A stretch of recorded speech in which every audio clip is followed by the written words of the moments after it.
Hello, I'm the Locomotive Engineer. It's been a while since my last big video, but today I can finally share the highlights from my most ambitious rail fanning trip ever.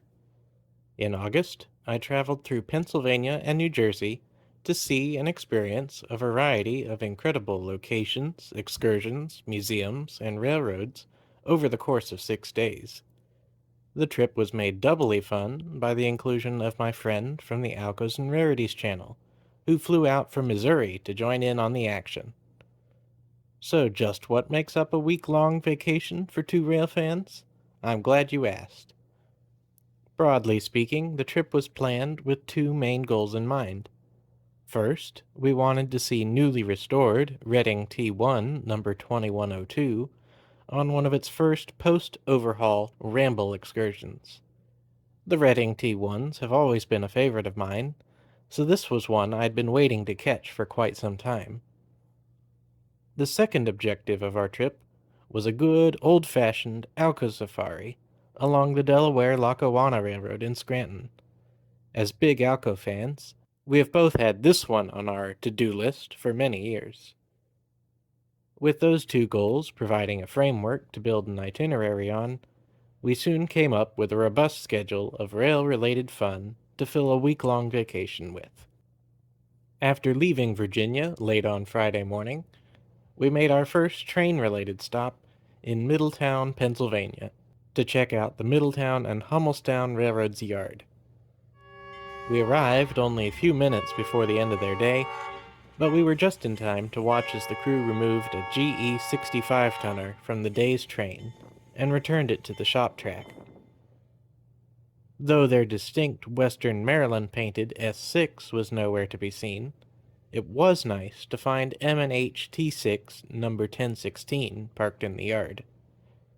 As one of the final two Alco diesels built in the United States, it was of obvious interest to us, and a nice catch to start the trip with. The M&H was a good appetizer, but the trip fully began in earnest early, very early, on Saturday morning. Navigating through the mountains to Port Clinton, Pennsylvania, we arrived at the Reading Blue Mountain and Northern Steam Shop to observe the preparations for this year's third run of Reading Ramble excursions. Though we had originally made our plans and reservations solely with 2102 in mind, we were excited to hear the news, announced shortly before our trip, that 2102 would be running together with Classic 462 number 425 on this particular ramble. The 4 1/4 is also a longtime favorite of mine, so seeing both of these classic locomotives at once was a real treat.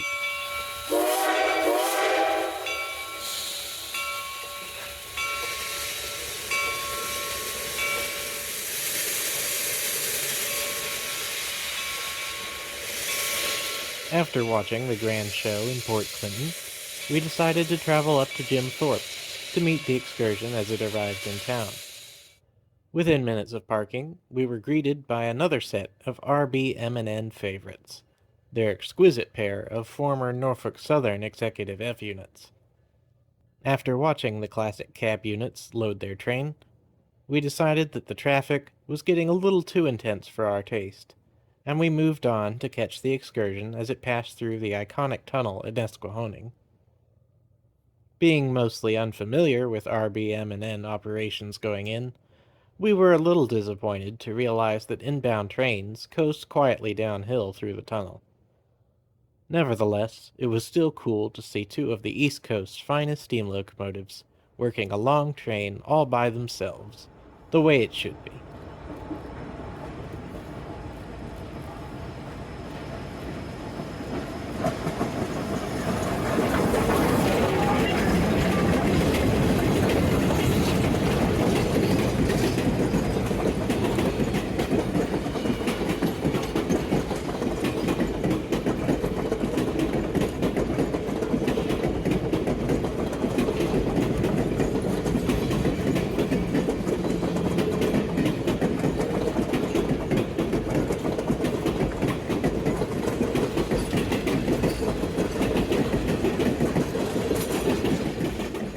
Rather than braving the crowds and waiting for the excursion to depart on its return to Reading, we decided to move forward once the train passed through, and headed to the anchor destination of our trip, the city of Scranton.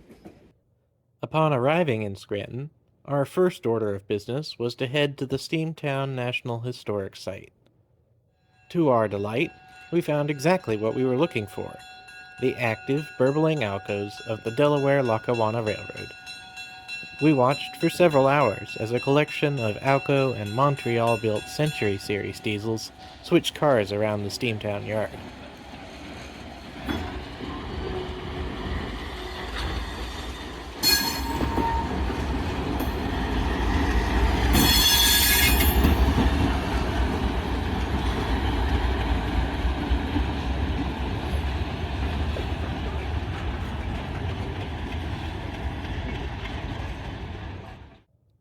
With a very successful first full day of rail fanning under our belts, we returned to our hotel, the former Delaware, Lackawanna, and Western Railway's historic depot. Though it appeared intimidatingly upscale at first glance, it really turned out to be a perfect home base for rail fanning the Scranton area. The rates were surprisingly reasonable, and the location could not have been any more convenient for all of the railroad-related activities in town. After a good night's rest, we began our day on Sunday by traveling north to the town of Honesdale. Keeping with our trip's goal of hunting down classic diesels, we were looking to ride behind a rare operating example of EMD's exotic BL2 model on the Starbridge line. We spent the next hour and a half riding through the beautiful Pennsylvania countryside, spotting a variety of wildlife and scenic vistas along the way.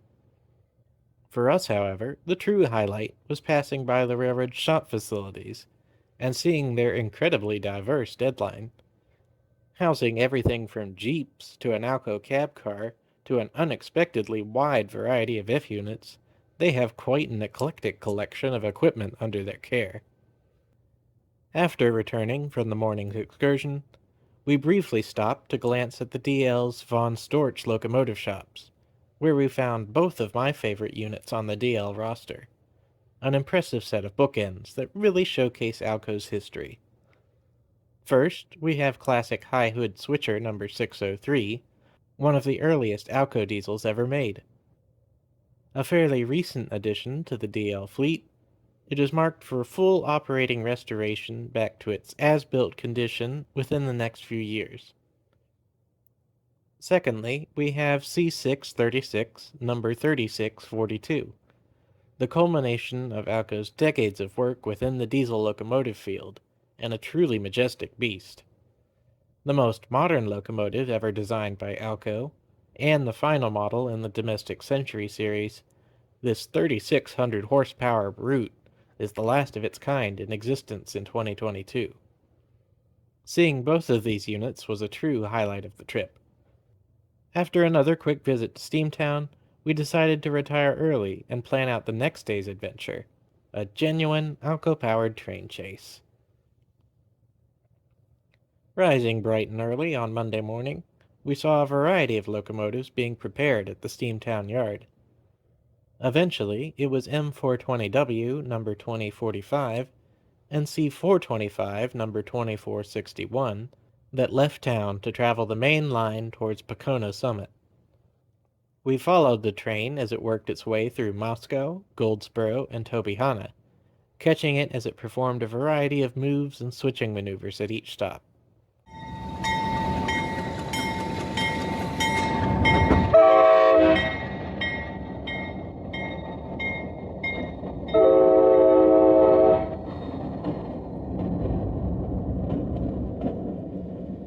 By mid-afternoon, we were ready to turn around and head back to Scranton. For the remainder of the day, we took the opportunity to finally explore the Steamtown Museum properly. Of particular interest to me was my favorite locomotive in the Steamtown collection. No, not that one. Nope, not that one either. Yeah, that one's cool, but still not my favorite. Nope, no, Yep, that's the one. The diesel. But not just any diesel. This is an extremely rare, pre-production example of EMD's iconic and long-running series of diesel switching locomotives. Given the simple model designation of SC, only two of these units were ever built. They predated the construction of EMD's factory in LaGrange, Illinois, and were actually assembled in Erie, Pennsylvania, by Electromotive's future rival, General Electric. Surviving in isolated industrial service, late enough for its historic value to be recognized, this incredible diesel was saved and restored by the Delaware Lackawanna, which made a rare and quite justified exception to their Alco loyalty by purchasing the unit. Now on permanent loan to Steamtown, this lovely loco likely gets passed over by most folks visiting the museum. For a diesel guy like me, however, it's a true diamond in the rough. After leaving Steamtown, we were just in time to watch the return of the morning D-L train's power as they passed behind our hotel on the way back to the yard. It was a fitting end to our last full day in Alcoland.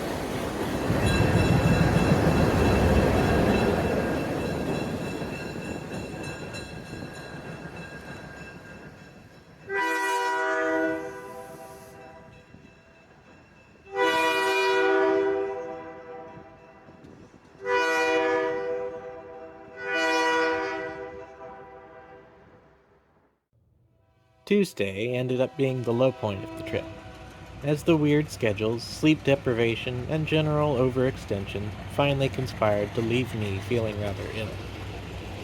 We watched as an incredible 4-unit lash-up of modern Alco and MLW units hauled the outbound train towards Pecona Summit, but by the time I was feeling decent enough to drive, we needed to be on the road. After crossing over into New Jersey, we made a stop at the Clinton Station Diner on our way south. This charming restaurant is best known for offering dining space inside of the former C&J observation car Biela, which originally served on the famous Blue Comet between New York and Atlantic City. The food was good, and the overall atmosphere was light and fun. It offered a much-needed change of pace after several very busy days. A few hours later, we were asleep in our hotel in Swedesboro, looking forward to one final day of railroading. And what a day it was!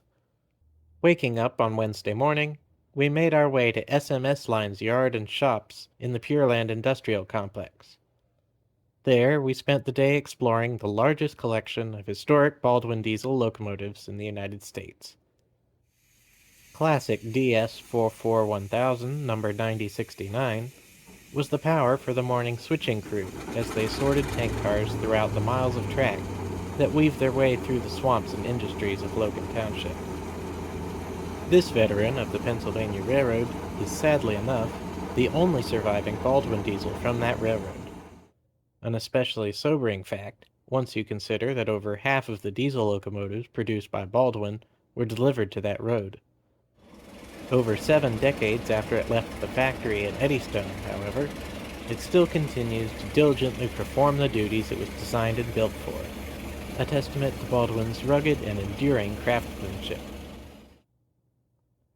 Returning later for the evening shift, we finished out our trip with a ride on the most modern diesel that we encountered during our travels, GE B23-7, number 4211.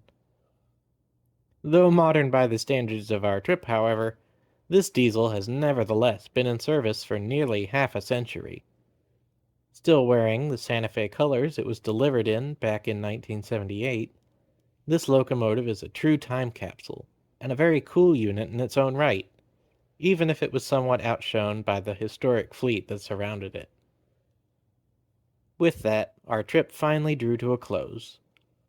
After arriving home the next day, we had covered 900 miles over 6 days, traveling through 5 states. We ended up encountering 45 different diesel locomotives, including products from 4 manufacturers and 31 distinct models. On top of all that, of course, we also chased the first major steam doubleheader to be assembled on the East Coast in some years, and saw a variety of iconic steam power on display at the museum in Scranton. It was a busy and exhausting week, to be sure, but it was definitely the most fun I've ever had on a single rail fanning trip. Hopefully, you've been able to experience some of that fun for yourselves while watching this video. If you did, be sure to leave a like. I'd also suggest that you take a look at the Alcos and Rarities channel if you haven't already. It's a great channel to watch if you have an interest in historic diesels. Thanks for watching, and I hope to see you again soon. Until next time, I'm the Locomotive Engineer.